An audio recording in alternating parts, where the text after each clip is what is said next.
I'm in a very frustrated state right now because last night I finally got the money to order a new phone. So I order a new phone, right? I wake up this morning to an email that says your order has been canceled, we're refunding your card, blah, blah, blah. And I'm like, oh, that's so frustrating. So I messaged the seller and I'm like, why did you cancel? And she was like, well, I didn't realize Poshmark fees were this high, yada, yada, yada. And I'm like, okay, well, I'll just look for another one.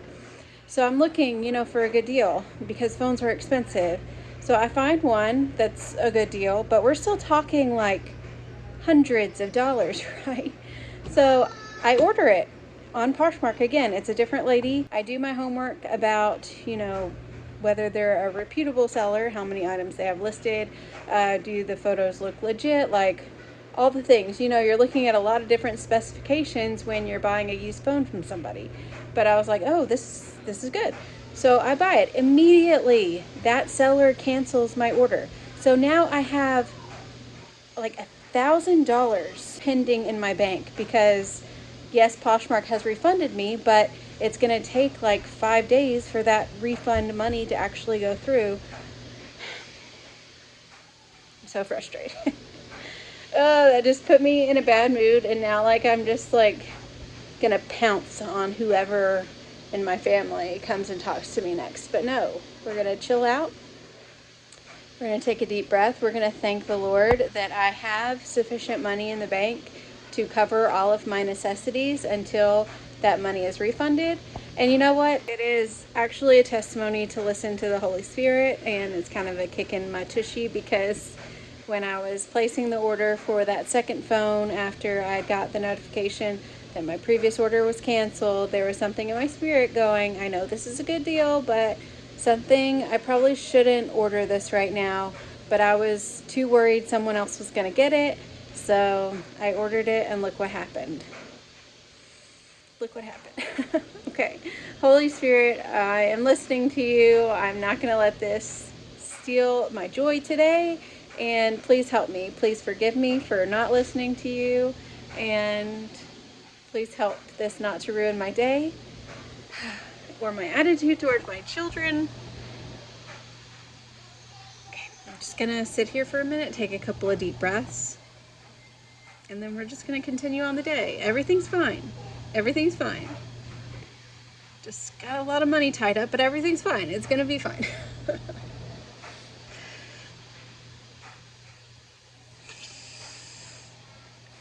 If you need to take a deep breath today, feel free to take a few deep breaths with me, okay? Sometimes you just need to breathe. You just need a second to breathe. That's harder to find, a second to do that whenever you have a house full of people, but you don't need that much time. You just need to do this a couple of times. It's all gonna be okay. All right, let's do this. And by this, I mean just continue on our day, doing just normal stuff. 3 hours later. Guys, I just woke up from a glorious 3-hour nap with Tabitha. That was amazing. You look up the word glorious in the dictionary, and the little italicized sentence underneath the word where they use the word in a sentence, it would say, Amber took a glorious 3-hour nap. It was just what my body needed, and that's the thing. Our body will tell us what we need, and sometimes, as busy moms, we can't just drop everything and take a nap when we need rest. So instead, sometimes we'll just eat everything in sight instead, or try to satisfy whatever our body is craving for something else that we can do in that moment, and it never works out good. Our body just wants what our body wants, but today my body got what it wanted, and I am a happy camper, or shall I say a happy mama. But I ordered Tabitha something from Amazon because I knew that she would love it, and it was just going to be so adorable. So I got her a little matching bell dress to wear to Abigail's piano recital in a couple of weeks. She is the cutest. You have to see this. Oh, you look so pretty. You look like a princess. Can you spin? Spin. Oh, good girl.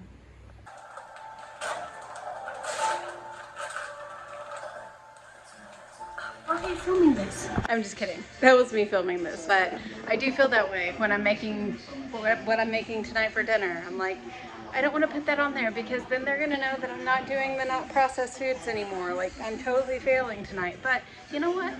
Failing is part of life, okay? And when we realize that it's okay to admit defeat and then get back on the horse tomorrow, that's what we're gonna do.